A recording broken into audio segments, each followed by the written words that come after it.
À l'heure d'aujourd'hui, la chorégraphie a pris une importance primordiale pour le sol et la poutre, puisque nous avons 33% de la note de départ à la poutre et au sol qui est obtenue par les éléments gymniques. Donc on a droit à 8 éléments pris en compte dans le total pour faire la note de départ, et sur ces 8 éléments, 3 sont forcément des éléments gymniques, saut ou tour. Donc 33% c'est énorme, donc un vrai gros travail sur la chorégraphie est fait tous les jours, 45 minutes tous les jours, avec Monique Aguerre, notre chorégraphe, plus un travail purement esthétique et de barre de danse sur la composition des sols.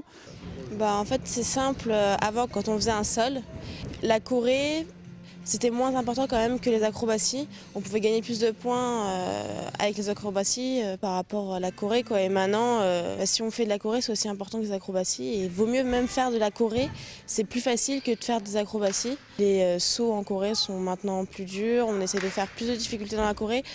Par rapport aux acrobaties, on va essayer de faire des acrobaties qui vont être plus stables, ce qui va nous donner encore un petit peu plus de points.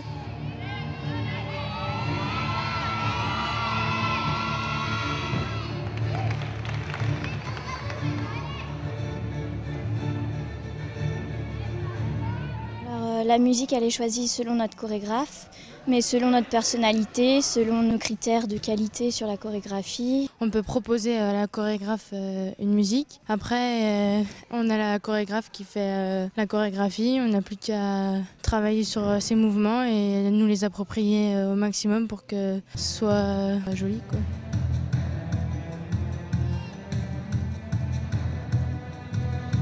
On a déjà 45 minutes par jour au minimum en chorégraphie même, donc en barre de danse ou travail chorégraphique à l'échauffement. Puis après, au niveau de l'agressol, on a aussi du travail chorégraphique en répétant la chorégraphie avec des chorégraphes qui nous aident sur l'interprétation, etc.